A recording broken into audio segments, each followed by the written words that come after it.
बच्चों, आज मैं आपको कक्षा 9 की क्षितिज पुस्तक में से रसखान कवि के बारे में बता रही हूँ। उनका पाठ मैं आपको पढ़ा रही हूँ, समझा रही हूँ। ये कवि हैं रसखान। पहले मैं रसखान कवि का थोड़ा सा परिचय आपको दे देती हूँ। रसखान का जन्म सन 1548 में हुआ माना जाता है। उनका मूल नाम सैयद इब्राहिम था और वे दिल्ली के आसपास कहीं रहने वाले थे। कृष्ण भक्ति ने उन्हें ऐसा मुग्ध कर दिया कि गोस्वामी विट्ठलनाथ से दीक्षा ली और ब्रजभूमि में जाकर वो बस गए। सन 1628 के लगभग उनकी मृत्यु हो गई। सुजान, रसखान और प्रेम वाटिका उनकी उपलब्ध कृतियां हैं। रसखान रचनावली के नाम से उनकी रचनाओं का संग्रह मिलता है। प्रमुख कृष्ण भक्त कवि रसखान की अनुरक्ति न केवल कृष्ण के प्रति प्रकट हुई है, बल्कि कृष्ण भूमि के प्रति भी उनका अनन्य अनुराग व्यक्त हुआ है। उनके काव्य में कृष्ण की रूप माधुरी, ब्रज महिमा, राधा कृष्ण की प्रेम लीलाओं का मनोहर वर्णन मिलता है। वे अपने प्रेम की तन्मयता, भाव विह्वलता और आसक्ति के उल्लास के लिए जितने प्रसिद्ध हैं, उनके उतने ही अपनी भाषा की मार्मिकता, शब्दचयन तथा व्यंजक शैली के लिए भी। उनके यहाँ ब्रज भाषा का अत्यंत सरस और मनोरम प्रयोग मिलता है, जिसमें जरा भी शब्दांबर नहीं है। शब्दांबर मतलब शब्द प्लस आडंबर, छंदी विच्छेद है, शब्दों का आडंबर नहीं है। इस पाठ में 4 भाग हैं। 2 भाग में तो कवि ने कृष्ण के प्रति, कृष्ण की भूमि के प्रति अनन्य प्रेम प्रदर्शित व्यक्त किया है। तीसरे और चौथे छंद में कृष्ण की सुंदरता, उनके रूप सौंदर्य के बारे में उन्होंने वर्णन किया है। मैं पहले 4 लाइन पढ़ती हूँ पहले पद की, फिर मैं आपको उसका अर्थ बताती हूँ। मानुष हो तो वही रस खानी बसो, ब्रज गोकुल गांव के ग्वारन। जो पशु हो तो कहा बस मेरो, चरो नित नंद की धेनु मझारन। पाहन हो तो वही गिरी को जो कियो, हरि छत पुरंदर धारन। जो खग हो तो बसेरो करो, मेरी कालिंदी कूल कदम्ब की डारन। देखो इसमें क्या है, ये कठिन शब्द भी है। मानुष का अर्थ है मनुष्य, है ना। हों का अर्थ है मैं, ग्वारन का अर्थ है ग्वारों के बीच में, धेनु का अर्थ है गाय, और मंझारन का अर्थ है बीच में, मध्य में। पाहन का अर्थ है पत्थर, गिरी का अर्थ है पर्वत, कर मतलब हाथ, और पुरंदर मतलब इंद्र, खग मतलब पक्षी। कालिंदी कूल, यमुना तट पर कदम एक प्रसिद्ध वृक्ष है। तो अब आप इसका अर्थ सुनिए। कवि रसखान कहते हैं कि हे भगवान, हे प्रभु, अगर जो मुझे अगले जन्म में मनुष्य बनाना है, रसखान कवि कह रहे हैं कि अगर जो मुझे अगले जन्म में प्रभु मनुष्य का जन्म देना है, तो मुझे उस ब्रज गोकुल गांव के ग्वाले के रूप में जन्म देना, जिससे कि मैं कृष्ण के साथ रह सकूं, ग्वालों के बीच में रह सकूं। जो पशु हो तो खा बस मेरो, चरो नित नंदी की धेनु मझारन। और अगर जो मुझे पशु बनाना है, तो बस मेरे को क्या बनाना, नंद की गाय, जो कि मैं उनकी गायों के बीच में कृष्ण के द्वारा ग्वालों के संग मैं उनको चराऊं, मैं कृष्ण के साथ रहूं। पाहन हो तो वही गिरी को जो कियो, हरि छत पुरंदर धारन। और अगर जो मुझे कोई पत्थर बनाना है, तो उस गिरी मतलब पर्वत, उस पर्वत का बनाना जिस पर्वत को इंद्र के प्रकोप से बचाने के लिए श्री कृष्ण ने अपनी छोटी कनकी उंगली पर उठाया था। जो खग हो तो बसेरो करो, मिली कालिंदी कूल कदम्ब की डारन। वो कह रहे हैं कि अगर जो मुझे पक्षी बनाना है, कौन कह रहे हैं, कवि रसखान, कि हे प्रभु, अगर जो मुझे अगले जन्म में पक्षी बनाना है, तो उस कदम की डार पे मुझे मेरा बसेरा करना, जिसके नीचे आके भगवान श्री कृष्ण बैठते हैं और मधुर बंसुरी बजाते हैं।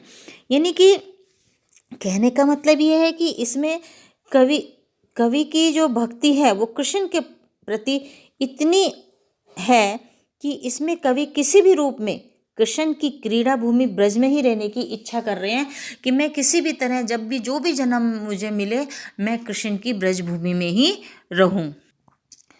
दूसरा पद, याला कुटियारु कामरिया पर राज तिहु पुर को तज डारो, आठों सिद्धि नवोनिधि के सुख नंद की गाय चराए बिसारो। रस खान कबोइन आखिन सो ब्रज के बन बाग तड़ाग निहारो, कोटि के कल धौत के धाम करी लिखे कुंजन ऊपर वालो।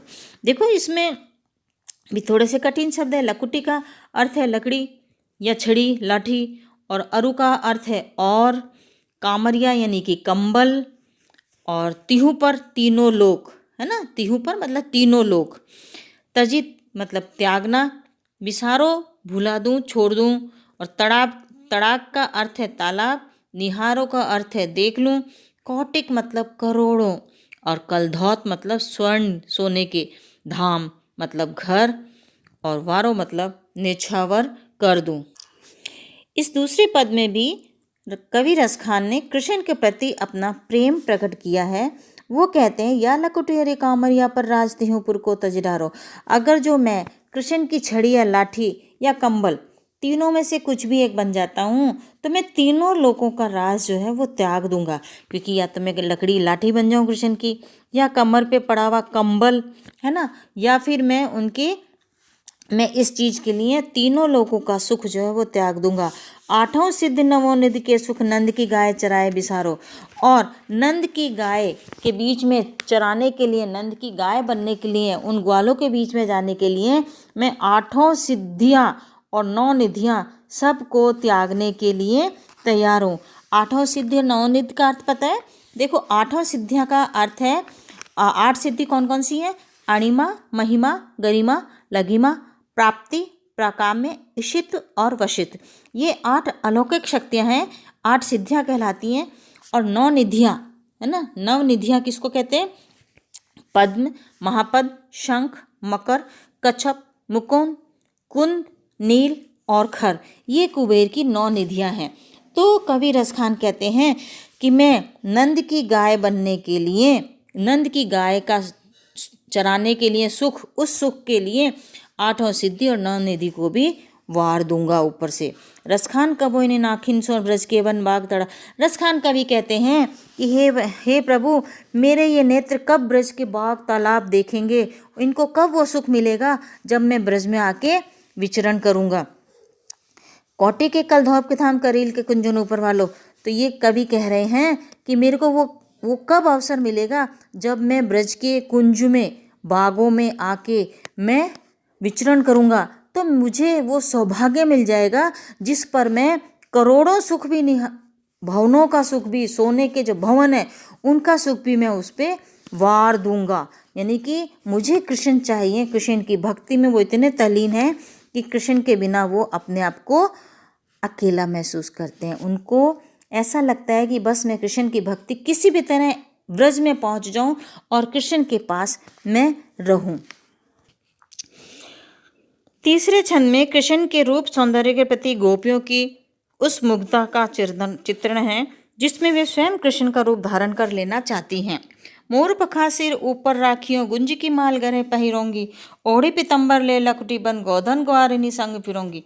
गोपियाँ कह रही हैं कि हम कृष्ण के प्रति वो प्रेम में इतनी मशगूल हो गई हैं, मतलब कृष्ण के प्रति वो इतनी आसक्त हैं कि वो कृष्ण का कोई भी रूप धारण करने के लिए तैयार है। हर रूप में वो कृष्ण को चाहती हैं।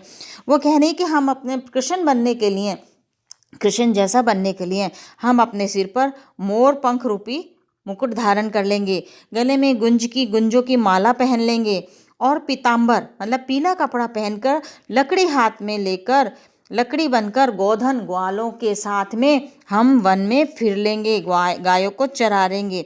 भाव तो वही, मेरो रसखानी सो तेरे कहे सब स्वांग करूंगी। रसखान कवि कह रहे हैं, गोपियाँ ये कहती हैं कि हम हर तरह का स्वांग कर लेंगे, जैसा कृष्ण को हम देखते हैं, हमारी आंखों में जैसे कृष्ण बसे हुए हैं, कृष्ण के रूप में हम कोई भी स्वांग रख लेंगे। या मुरलीधर की अधरा न धरोंगी। लेकिन वो क्या कहती हैं कि जो मुरली कृष्ण अपने अधरों पर रखते हैं, अपने होठों पर रखते हैं, बजाते हैं, उस मुरली को हम अपने होठों से नहीं लगाएंगे, क्योंकि प्रेम में वो सिर्फ कृष्ण जैसा बनना चाहती हैं, कृष्ण के प्रेम में डूबते रहना चाहती हैं। चौथे छंद में कृष्ण की मुरली की धुन और उनकी मुस्कान के अचूक प्रभाव तथा गोपियों की व्यवस्था का वर्णन है। काननी ते अंगूरी रही बो जब ही मुरली धुनी मंद बजे हैं। मोहिनी तानन सो रस खानी अटाचड़ी गोधन गे हैं तो गे हैं। टेरी कहो सिगरे ब्रज लोगिन काल्ह को कितनो समझे है। मायरी व मुख की मुस्कानी संभारी न जे है न जे है न जे है। यानी कि इसमें कवि रस खान कहते हैं, गोपियों के बारे में बात करते हैं कि गोपियाँ कह रही हैं कि वो कृष्ण के प्रेम में इतनी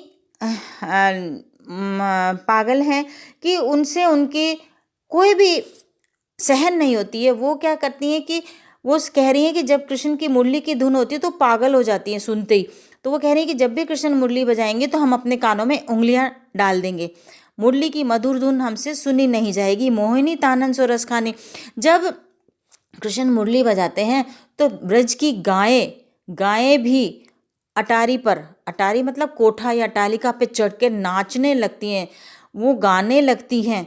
तो टेरी कहो सिगरे, सारे ब्रज के लोग कहते हैं कि कोई किसको कितना समझाएगा, सब कृष्ण के प्रेम में दीवाने हैं। मायरी व मुख की मुस्कानी संभारी न जेहे न जेहे न जेहे। रसखान कवि कहते हैं कि जब कृष्ण मुरली बजाते हैं तो उस मुरली की तान को सुन के गोपियाँ मुस्कुराती रहती हैं और उनकी मुस्कान से ये पता चल जाता है कि वो कृष्ण को कितना प्रेम करती हैं। वो कृष्ण के बिना नहीं रह सकती हैं, कृष्ण की वो सब दीवानी हैं। इन सवैयों में कवि का ये पता चलता है कि कवि कृष्ण के परम भक्त हैं और वे हर दशा में कृष्ण की लीला भूमि ब्रज में रहने की कामना करते हैं। और भक्त को अपने आराध्य के सानिध्य का सर्वाधिक महत्व होता है। भौतिक कीमती वस्तुओं का भी नहीं, वो उसको भी त्यागने के लिए तैयार हो जाता है। यही रसखान कवि ने कहा है।